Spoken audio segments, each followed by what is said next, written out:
Hi all, welcome back to my channel Khushi's kitchen. ನಾನು ಭ್ರಮರಾಂಬ. ಇವತ್ತಿನ recipe ಎಷ್ಟೋ ಹೆಲ್ತ್ ಬೆನಿಫಿಟ್ಸ್ ಇರುವ ಹಾಗಲಕಾಯನ್ನು ಬಳಸಿಕೊಂಡು ಅನ್ನದ ಜೊತೆಗೆ ಕಲಿಸ್ಕೊಂಡು ತಿನ್ನುವಂತೆ ಹಾಗಲಕಾಯಿ ಫ್ರೈ ರೆಸಿಪಿಯನ್ನು ಬಹಳ ಬೇಗನೆ ಅಷ್ಟೇ ಟೇಸ್ಟಿಯಾಗಿ ಮಾಡ್ಕೋಬೋದು. ಸೊ ಬನ್ನಿ ರೆಸಿಪಿಯನ್ನು ಕೂಡಲೇ ಸ್ಟಾರ್ಟ್ ಮಾಡೋಣ. ಸೊ ಮೊದಲಿಗೆ ಹಾಗಲಕಾಯನ್ನು ತಗೊಂಡು ಈ ರೀತಿ ರೌಂಡ್ ಶೇಪಲ್ಲಿ ಕಟ್ ಮಾಡಿ ಬೀಜ ಎಲ್ಲ ತೆಗೆದು ವಾಶ್ ಮಾಡಿ ಇಟ್ಕೊಂಡಿದ್ದೀನಿ. ಈಗ ಇದಕ್ಕೆ ಒಂದು 1/4 ಸ್ಪೂನಷ್ಟು ಉಪ್ಪನ್ನು ಹಾಕ್ಕೊಂಡು ಹಾಗೆಯೇ ಒಂದು 1/4 ಸ್ಪೂನಷ್ಟು ಅರಿಶಿಣದ ಪುಡಿಯನ್ನು ಹಾಕ್ಕೋಬೇಕು. ಈಗ ಅರಿಶಿಣದ ಪುಡಿ, ಉಪ್ಪು ಹಾಗಲಕಾಯಿಗೆ ಹಿಡಿಯುವಂತೆ ನೀಟಾಗಿ ಮಿಕ್ಸ್ ಮಾಡ್ಕೋಬೇಕು.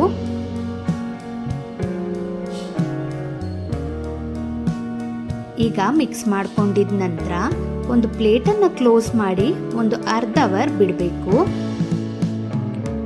ಈಗ ಮತ್ತೊಂದು ಕಡೆ ಈ ಹಾಗಲಕಾಯಿ ಫ್ರೈ ರೆಸಿಪಿಗೆ ಒಂದು ಮಸಾಲೆಯನ್ನು ರೆಡಿ ಮಾಡ್ಕೊಳ್ಳಿಕ್ಕೆ ಒಂದು ಮಿಕ್ಸಿ ಜಾರ್ ತಗೊಂಡು ಒಂದು ಹಿಡಿಯಷ್ಟು ಬೆಳ್ಳುಳ್ಳಿಯನ್ನು ಹಾಕ್ಕೋಬೇಕು. ಇದಕ್ಕೆ 1 ಟೀ ಸ್ಪೂನಷ್ಟು ಜೀರಿಗೆ, 2 ಟೀ ಸ್ಪೂನಷ್ಟು ರೆಡ್ ಚಿಲ್ಲಿ ಪೌಡರನ್ನು ಹಾಕ್ಕೋಬೇಕು. ಖಾರ ಸ್ವಲ್ಪ ಕಡಿಮೆ ತಿನ್ನೋರಾದರೆ 1.5 ಸ್ಪೂನಷ್ಟು ಹಾಕ್ಕೊಂಡ್ರೆ ಸಾಕಾಗುತ್ತೆ. ಈಗ ಒಂದು ಅರ್ಧ ಸ್ಪೂನಷ್ಟು ಧನಿಯಾ ಪುಡಿ, ಒಂದು 1/4 ಸ್ಪೂನಷ್ಟು ಅರಿಶಿಣದ ಪುಡಿಯನ್ನು ಹಾಕ್ಕೋಬೇಕು. ಒಂದು ಸ್ವಲ್ಪ ಉಪ್ಪನ್ನು ಹಾಕ್ಕೊಂಡು ಒಂದು ಈರುಳ್ಳಿಯನ್ನು 4 ಭಾಗವಾಗಿ ಕಟ್ ಮಾಡಿ ಹಾಕ್ಕೊಂಡು ಇದನ್ನು ನುಣ್ಣಗೆ ರುಬ್ಬಿ ಇಟ್ಕೋಬೇಕು. ನೋಡಿ, ನಾನೀಗ ಈ ರೀತಿ ನುಣ್ಣಗೆ ರುಬ್ಕೊಂಡು ರೆಡಿ ಮಾಡಿ ಇಟ್ಕೊಂಡಿದ್ದೀನಿ. ಈಗ ಮತ್ತೊಂದು ಕಡೆ ಉಪ್ಪು, ಅರಿಶಿಣದ ಪುಡಿ ಹಾಕಿ ಮಿಕ್ಸ್ ಮಾಡಿ ಹಾಗಲಕಾಯನ್ನು ಅರ್ಧ ಅವರ್ ಬಿಟ್ಟಿದ್ವಲ್ವ ಅದನ್ನು ತಗೊಂಡು ಈ ರೀತಿ ನಿಧಾನವಾಗಿ ಹಿಂಡ್ಕೊಂಡು ಒಂದು ಪ್ಲೇಟ್ಗೆ ಹಾಕಿ ಇಟ್ಕೋಬೇಕು. ಈ ರೀತಿ ಮಾಡೋದ್ರಿಂದ ಕಹಿ ಅಂಶ ಅನ್ನೋದು ಸ್ವಲ್ಪ ಮಟ್ಟಿಗೆ ತೆಗೆದು ಹಾಕ್ಬೋದು. ಹಾಗಲಕಾಯಲ್ಲಿ ಕಹಿ ಅಂಶನ ಪೂರ ತೆಗಿಲಿಕ್ಕಾಗೋದಿಲ್ಲ, ಆದರೆ ಒಂದು ಮಟ್ಟಿಗೆ ತೆಗೆದು ಇಟ್ಕೋಬೋದು. ಈಗ ನೋಡಿ, ನಾನೆಲ್ಲ ಹಿಂಡ್ಕೊಂಡು ಪ್ಲೇಟ್ಗೆ ರೆಡಿ ಮಾಡಿ ಇಟ್ಕೊಂಡಿದ್ದೀನಿ. ಈಗ ಒಂದು ಕಡಾಯಿ ತಗೊಂಡು ಒಂದು 2ರಿಂದ 3 ಟೇಬಲ್ ಸ್ಪೂನಷ್ಟು ಎಣ್ಣೆಯನ್ನು ಹಾಕಿ ಹಾಗಲಕಾಯನ್ನು ಹಾಕ್ಕೋಬೇಕು. ಈಗ ಹಾಗಲಕಾಯನ್ನು ಒಂದು ಅರ್ಧದಷ್ಟು ಫ್ರೈ ಮಾಡಿಕೊಂಡ್ರೆ ಸಾಕು. ನೋಡಿ, ಈ ರೀತಿ ಒಮ್ಮೆ ಫ್ರೈ ಮಾಡಿಕೊಂಡು ಒಂದು ಲಿಡ್ಡನ್ನು ಕ್ಲೋಸ್ ಮಾಡಿ ಕಡಿಮೆ ಉರಿನಲ್ಲೇ ಹಾಗಲಕಾಯನ್ನು ಫ್ರೈ ಮಾಡ್ಕೊಳ್ಳಿ. ಇದು ಸುಮಾರು ಒಂದು 3ರಿಂದ 4 ನಿಮಿಷ ಟೈಮ್ ಹಿಡಿಯುತ್ತೆ. ಮಧ್ಯೆ ಮಧ್ಯೆ ಈ ರೀತಿ ಮಿಕ್ಸ್ ಮಾಡಿಕೊಂಡು ಬೇಯಿಸ್ಕೋಬೇಕಾಗುತ್ತೆ. ಇಲ್ಲ ಅಂದರೆ ಹಾಗಲಕಾಯಿ ತಳ ಹಿಡಿಬೋದು. ಈಗ ನೋಡಿ, ಇದು ರೆಡಿ ಇದೆ. ಅರ್ಧದಷ್ಟು ಫ್ರೈ ಆದರೆ ಸಾಕಾಗುತ್ತೆ. ಇದನ್ನು ಪೂರ ಈಗ ನಾನು ಒಂದು ಬೌಲ್ಗೆ ಹಾಕಿ ತೆಗ್ದಿಡ್ತೀನಿ. ನೋಡಿ, ಈ ರೀತಿ ಬೌಲ್ಗೆ ಹಾಕಿ ಇಟ್ಕೊಂಡಿದ್ದೀನಿ. ಈಗ ಅದೇ ಕಡಾಯಿಗೆ ಮತ್ತೆ ಒಂದು 2 ಸ್ಪೂನಷ್ಟು ಎಣ್ಣೆಯನ್ನು ಹಾಕ್ಕೋಬೇಕು. ಇದಕ್ಕೆ ಒಂದು 1/4 ಸ್ಪೂನಷ್ಟು ಸಾಸಿವೆಯನ್ನು ಹಾಕಿ ಸಾಸಿವೆ ಸಿಡಿದ ನಂತರ ನಾವು ಮಸಾಲೆಯನ್ನು ರುಬ್ಬಿಟ್ಕೊಂಡಿದ್ವಲ್ವ ಅದನ್ನು ಪೂರ ಹಾಕ್ಕೋಬೇಕು. ನೋಡಿ, ಈ ರೀತಿ ಹಾಕ್ಕೊಂಡಿದ ನಂತರ ಇದಕ್ಕೆ ಒಂದು ಸ್ವಲ್ಪ ಕರಿಬೇವಿನ ಸೊಪ್ಪನ್ನು ಹಾಕ್ಕೊಂಡು ಮಿಕ್ಸ್ ಮಾಡ್ಕೋಬೇಕು.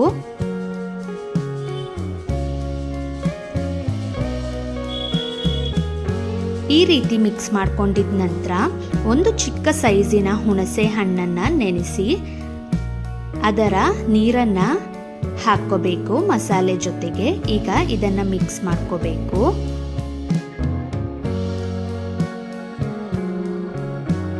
ಈಗ ಲಿಡ್ಡನ್ನು ಕ್ಲೋಸ್ ಮಾಡಿ ಮಸಾಲೆ ಹಸಿ ವಾಸನೆ ಹೋಗಿ ಎಣ್ಣೆ ಬಿಟ್ಕೊಳ್ಳೋವರೆಗೂ ಇದನ್ನು ಬೇಯಿಸ್ಕೋಬೇಕು.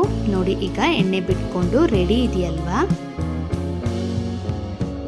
ಈಗ ಹಾಗಲಕಾಯನ್ನು ಹಾಕ್ಕೊಂಡು ಮಿಕ್ಸ್ ಮಾಡ್ಕೋಬೇಕು.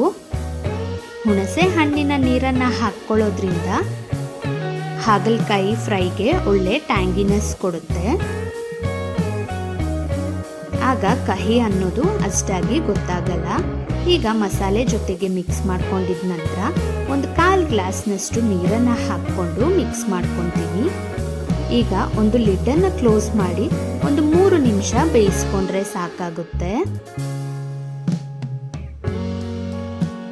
ನೋಡಿ, ಈ ರೀತಿ ಫ್ರೈ ಹದಕ್ಕೆ ಇರಬೇಕು.